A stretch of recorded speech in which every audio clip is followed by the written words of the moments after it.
All'inizio dei miei studi in campo jazzistico, la scala minore melodica mi ha creato un pochetto di problemi, perché in conservatorio avevo studiato in un modo e quando invece ho cominciato a studiare jazz, questa scala non era come quella che avevo studiato in conservatorio. Oggi ne parliamo con calma e vediamo quali sono le sue caratteristiche e come applicarla all'interno delle tue improvvisazioni.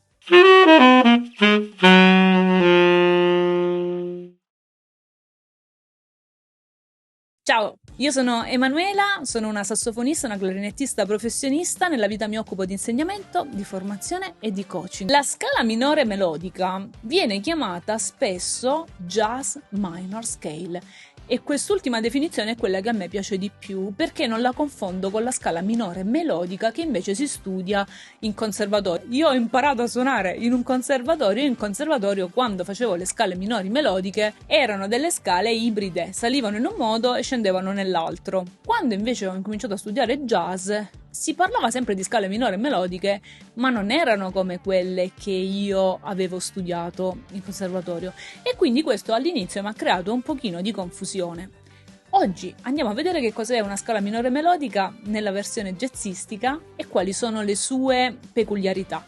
Nelle prossime pillole andremo a vedere in chiave modale ogni singola scala derivata dalla scala minore melodica, che tipo di scala produce e che peculiarità ha. Una scala minor jazz è una scala che è facilissima da ricavare, perché se io prendo una scala maggiore di Do, facciamo l'esempio, mi basta abbassare il terzo grado di quella scala per ottenere una scala minor jazz, una roba facilissima. Facciamo l'esempio di Do, Do, Re, Mi, Fa, Sol, La, Si, Do, il terzo grado e Mi, lo abbasso, lo faccio diventare Mi bemolle, la scala risultante sarà Do, Re, Mi bemolle, Fa, Sol, La, Si, Do.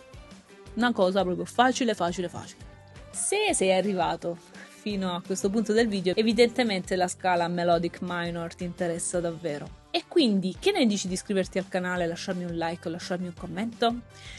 È molto importante sostenermi attraverso queste tre cose perché mi permettono di continuare a crescere, perché altrimenti l'algoritmo non mi vede e non mi pensa. È molto importante crescere perché poi posso fare altri contenuti come questi, che sono gratuiti e che possono esserti utili. Adesso andiamo al pianoforte e sentiamo un po' come suona, così abbiamo in mente anche il sound di questa scala, che è molto bello. Eccoci qui davanti alla nostra scala scritta su pentagramma. Abbiamo un Do minore minor jazz, Do, Re, Mi bemolle, perché la terza giustamente la vado ad abbassare, Fa, Sol, La, Si naturale, Do.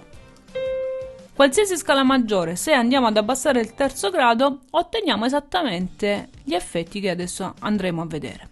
Abbiamo una triade minore, Do, Mi bemolle, Sol, una nona naturale perché fra Do e Re abbiamo un tono intero, una settima delta o major 7, si può chiamare in entrambi i modi, Si Do è un semitono, quindi abbiamo questa settima maggiore e abbiamo poi la sesta nota, detta anche tredicesima, correttamente tredicesima, ma per semplicità ho messo anche 6 perché può essere d'aiuto, che è una sesta maggiore. Quindi abbiamo una scala minore con una sesta maggiore. Molto spesso quando si studiano le scale minori ci si aspetta un po' il bemolle 6. In questo caso invece abbiamo sia la settima che la sesta maggiori. Adesso prendiamo lo strumento, andrò a prendere il volume 24 di Jamie Ebersold, maggiore e minore, e andrò a suonare nella tonalità di Do minore un po' di frasi con questa scala per capirne un pochettino anche il sound. 1, 2, 1, 2, 3, 4.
Interessante la scala minore jazz, vero? È molto bella. È una scala che merita uno studio approfondito perché genera diversi colori interessanti che poi si possono applicare per dare colore alle proprie improvvisazioni.